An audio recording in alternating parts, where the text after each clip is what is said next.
Hello, magandang araw mga kabud, mga kaiks abroad. Tayo ay magbubunot ng balinghoy o kamuting kahoy.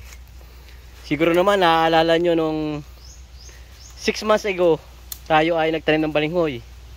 At ito, try natin kung may laman na.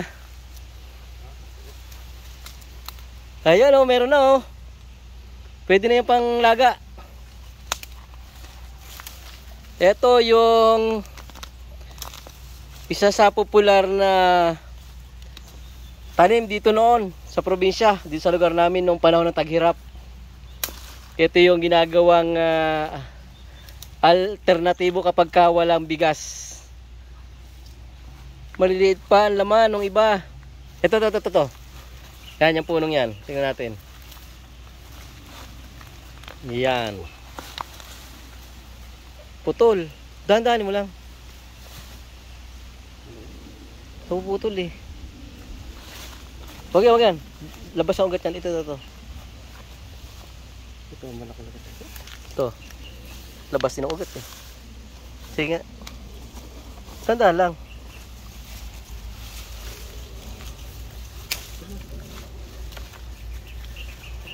Okay, tingnan natin ito. Dapat, pag maghuhukay ka nito, ay may dala kang bareta panghukay ng mga napuputol, kasi hindi may iwasan na may napuputol, lalo na kapag tag-init, matigas ang lupa, sigurado laging putol yung laman sa ilalim.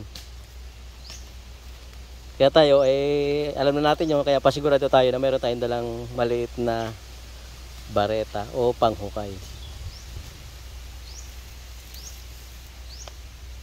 Ayun o. Makuha. Okay. Meron pang isa. Makikita mo naman doon sa tangkay kung ilan na ang naputol.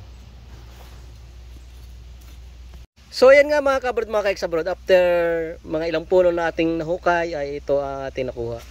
Ito, masarap na itong pang merienda. Pwedeng nilabon lang na may kaunting asin, o kaya yung minatamis na balinghoy. Pero kadalasan dati sa probinsya dito noon nung panahon ng 90s ay nilalabon lang namin, tapos mayroon kang kinayod na niyog, lalagyan mo ng kaunting asukal, at yun na yung pinakapalasa. Nako, sabihin ko sa inyo, ito yung alternatibo o pamalit namin noon sa bigas kapag walang maisaing, kapag hindi ka nabigyan ng tindahan dahil sobrang dami na ng iyong utang, sobrang haba na ng listahan. Yan, ito ang pamalit namin noon sa bigas, maliban sa gulay na langka at sa saging. Minsan may gabi rin.